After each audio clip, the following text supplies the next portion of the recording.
សួស្តីបងប្អូនទាំងអស់គ្នាថ្ងៃនេះខ្ញុំមានជាសាតឡាន95សម្រាប់បងប្អូនដែលគាត់ចូលចិត្តមើលរឿង95នេះចឹងណាបងប្រភេទសាតនេះខ្ញុំមានឡានធំមួយជាមួយនឹងកូនឡានទូចំនួន6ណាបងប្អូនសម្រាប់សាតនេះគឺសบายលេងបងប្អូនដែលគាត់ត្រូវការកូនឡានមួយសាតអីវាមានច្រើនចឹងណាឡាននេះបងប្អូនលេងធម្មតាបានជាមួយនឹងអាចដោះចេញពីគ្នាចឹងក៏បានដែរបងនិយាយទៅលេងបានច្រើនប្រភេទចាហើយរុញលេងឬក៏ដឹកឡានទៅមកឆ្លងស្ដាំនេះបានចឹងណាបងមើលបានប្រភេទដែលយើងអាចទាញទៅក្រោយទៅរត់ទៅមុខអីចឹងណា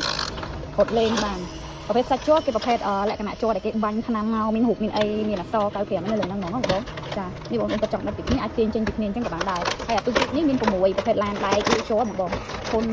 លក្ខណៈថាអូនក៏ធ្វើធ្លាក់ធ្វើអីហ្មងក៏វាអត់មានបញ្ហាខូចជ័រខូចអីដែរគេធ្វើលក្ខណៈពណ៌មកវាដិតជាមួយនឹងឡានហ្មងណាមើលបានទំហំឡានប៉ុនគ្នាចំនួន6ឡានហ្នឹងណាបងនេះសម្រាប់អូនដែលគាត់ធ្វើការអាចធ្វើការកំងបាននិយាយទៅអានេះផ្សេងថ្មីតាមតែមកដល់ហើយណាបងចាស្អាតទេណាមានគ្រប់ពណ៌ហ្មងមានលឿងមានក្រហមមានពណ៌ខៀវមានពណ៌ការ៉េមានអីស្អាតណានេះសម្រាប់បងអូនត្រូវការធ្វើការកំងបានបងចិត្តបងក៏សម្រាប់ឡានធំនេះបងមើលពីក្រោយទៅគឺមានកន្លែង